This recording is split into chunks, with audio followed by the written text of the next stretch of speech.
নমস্কার বন্ধুরা, ডলি রন্ধনশালায় সবাইকে স্বাগত। আর আজকে তোমাদের সাথে শেয়ার করব চিকেনের একটা দারুণ রেসিপি। ঘরোয়া পদ্ধতিতে একেবারে দোকানের মতন দারুণ টেস্টি চিকেনের এই রেসিপিটা তোমরা খুব সহজেই বাড়িতে বানিয়ে নিতে পারবে। আর আজকের রেসিপিটা শেষ পর্যন্ত দেখার জন্য তোমাদের কাছে আমার অনুরোধ রইল। রান্নার জন্য আমি এখানে সব রকম পিসের 1 কেজি চিকেন নিয়েছি। রেডিমেড যে গোলমরিচের গুঁড়ো পাওয়া যায়, ছোট প্যাকেটের 1 প্যাকেট পরিমাণ আমি গোলমরিচের গুঁড়ো চিকেনের মধ্যে দিয়ে দিলাম। এবার আমি চিকেনের মধ্যে স্বাদ মতো লবণ দিয়ে দিলাম। আর চিকেনের মধ্যে আমি দিয়ে দেব 1 চামচ পরিমাণ কর্নফ্লাওয়ার। আমি কিন্তু এখানে চিকেনের মধ্যে 1 চামচ ভর্তি করে কর্নফ্লাওয়ারটা ব্যবহার করলাম। আর সাথেই আমি পরিমাণ মতো আদা রসুন বাটা দিয়ে দিলাম। এবার আমি সমস্ত চিকেনটাকে সব কিছুর সাথে খুব ভালোভাবে মেখে নেব। চিকেন মানেই কিন্তু বাড়ির ছোটদের কাছে একটা বেশ অন্যরকম ব্যাপার। তাই চিকেনের একঘেয়েমি রেসিপি না বানিয়ে একবার হলেও তোমরা এইভাবে চিকেনের রেসিপি বানিয়ে দেখো।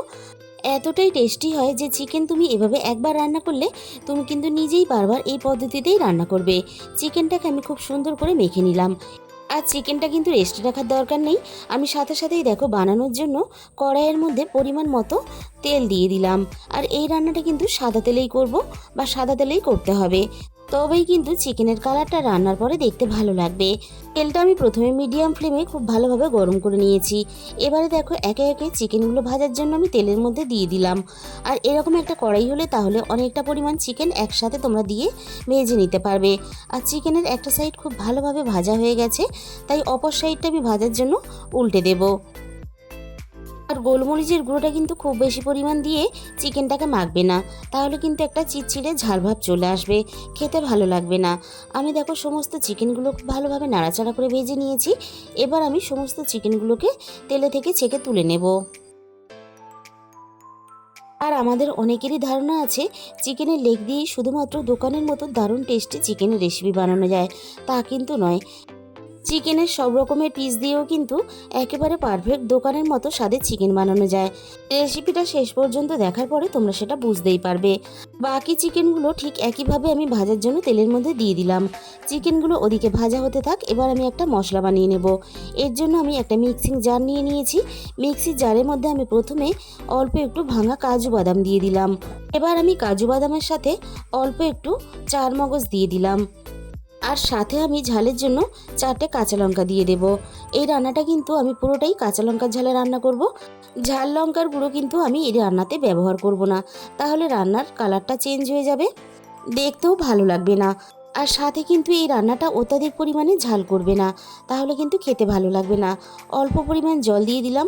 এবারে আমি এখানে চায়ের চামচে 4 চামচ পরিমাণ টক দই দিয়ে দিলাম। এবার আমি সব কিছু খুব ভালোভাবে একসাথে একটা পেস্ট বানিয়ে নিলাম। মশলাটা আমি একটা সাইডে রেখে দিয়ে আবারও আমি রান্নার দিকে চলে এসেছি। চিকেনের একটা সাইড খুব ভালোভাবে ভাজা হয়ে গেছে, অপর সাইডটাও ঠিক আমি একইভাবে ভাজার জন্য উল্টে দেব। আর খেয়াল রাখবে গ্যাসের ফ্লেমটা একেবারে কিন্তু হাইতে দেবে না, তাহলে চিকেনগুলো অনেক বেশি পরিমাণ লালচে হয়ে ভাজা হয়ে উঠবে। আর তোমাদের হাতের কাছে যদি কর্নফ্লাওয়ার না থাকে, তাহলে কর্নফ্লাওয়ারের পরিবর্তে তোমরা চিকেনগুলো মাখার সময় ময়দাও ব্যবহার করতে পারো।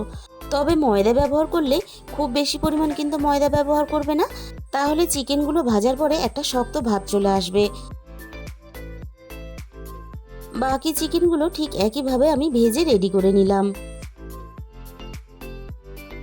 সমস্ত চিকেনগুলো ভেজে তুলে নেওয়ার পরে ওই একই তেলে কিন্তু আমি রান্নাটা করে নেব।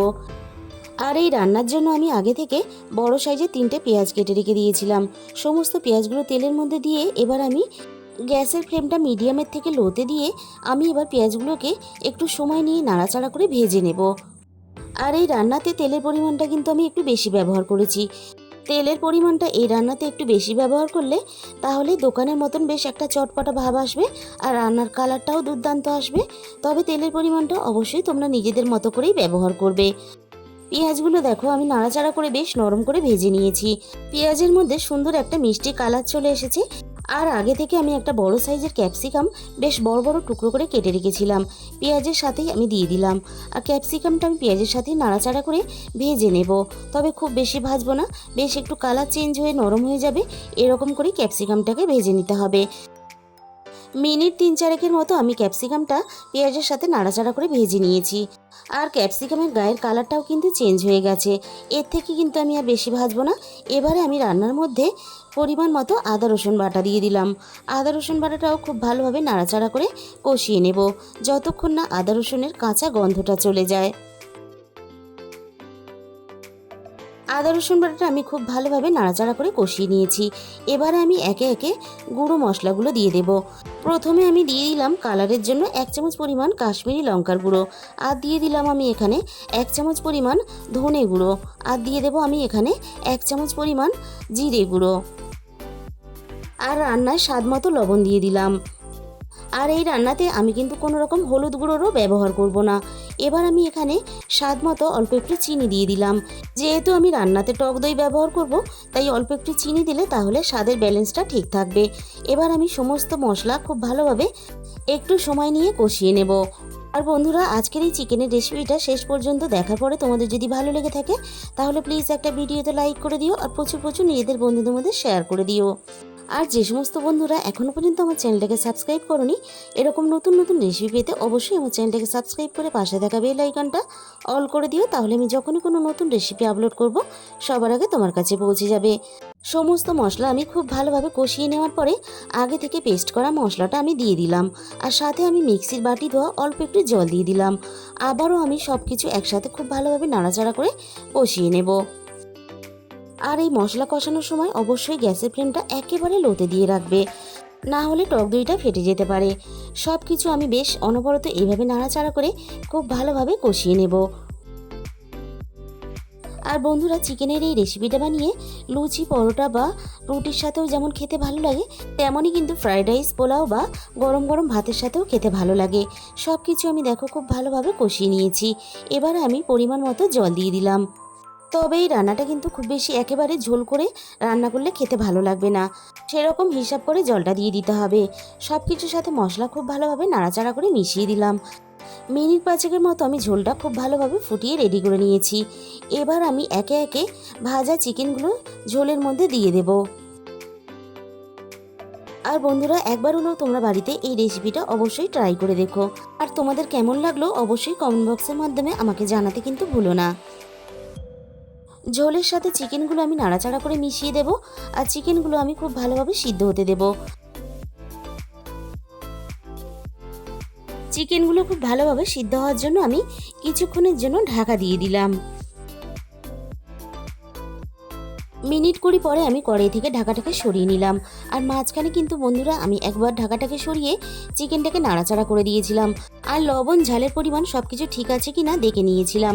ঝালের পরিমাণটা একটু কম হয়েছিল, তাই আমি কিন্তু রান্নার মধ্যে আরও 3টে কাঁচা লঙ্কা বেটে আমি রান্নার মধ্যে দিয়ে দিয়েছিলাম। আমি চিকেনটাকে খুব ভালোভাবে নাড়াচাড়া করে একটু দেখে নিলাম। চিকেন কিন্তু খুব ভালোভাবে সিদ্ধ হয়ে গেছে। এবার আমি এখানে রান্নার মধ্যে 1 চামচ পরিমাণ গরম মশলা গুঁড়ো দিয়ে দিলাম। আর চিকেনের গ্রেভিটা ঠিক আমি এরকম রেখে নামিয়ে নেব। ঠান্ডা হয়ে যাওয়ার পরে গ্রেভিটা অনেকটাই টেনে নেবে। গরম মশলার গুঁড়োটা দিয়ে নাড়াচাড়া করে মিশিয়ে নিলেই কিন্তু আমাদের এখানে রেডি হয়ে গেল দারুণ স্বাদের একটা চিকেনের রেসিপি। চিকেনটা ঠান্ডা হওয়ার পরে তোমাদের আমি দেখিয়ে দিচ্ছি, দেখো কতটা লোভনীয় দেখতে হয়েছে। আর খেতে কতটা টেস্টি হবে সেটা কিন্তু তোমরা দেখেই বুঝে গেছো। আর তোমাদের মূল্যবান সময় দিয়ে রেসিপিটা শেষ পর্যন্ত দেখার জন্য তোমাদের সবাইকে অসংখ্য ধন্যবাদ।